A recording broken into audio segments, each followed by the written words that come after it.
Hi నమస్తే అండి అందరికీ. దీపావళి శుభాకాంక్షలు అండి అందరికీ.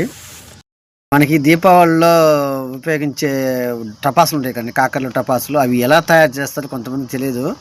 ఏదో ముట్టించుకుంటున్నా వెలుగుతున్నాయి కాలిపోతున్నాయి అని అనుకుంటారు. కానీ అవి ఎలా తయారు చేస్తారో ఏందో నేను ఒకసారి వివరిస్తాను చూడండి. దాని ప్రభావం ఎలా ఉంటుందో కూడా చూపిస్తాను. వీటిలో ఉపయోగించే పదార్థాలు potash, nitride, sulphur and potash fluoride. ఈ 3 పదార్థాలు ఈ కాకర్స్లో కానీ వీటిలో కానీ ఉపయోగిస్తారండి. ఇవి డేంజరస్ అండి. ఈ వాసన స్మెల్ పూసినా మన ఆరోగ్యానికి ప్రమాదకరం. ఈ 3 రకాలు బట్టి కాకర్స్లు కానీ అవసవాలు కానీ ఇవన్నీ తయారు చేస్తూ ఉంటారండి. ఈ 3 పదార్థాలు దయచేసి మీరు బాంబులు పేల్చేటప్పుడు జాగ్రత్త వహించాలని ఆశిస్తున్నాను. కంపల్సరీ మాస్క్ పెట్టుకోండి.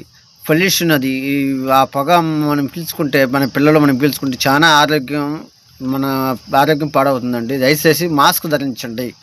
మనకు కరోనా ఎలా వచ్చినప్పుడు మాస్క్ ఎలా ధరించారో అలా మాస్క్ ధరించుకోండి.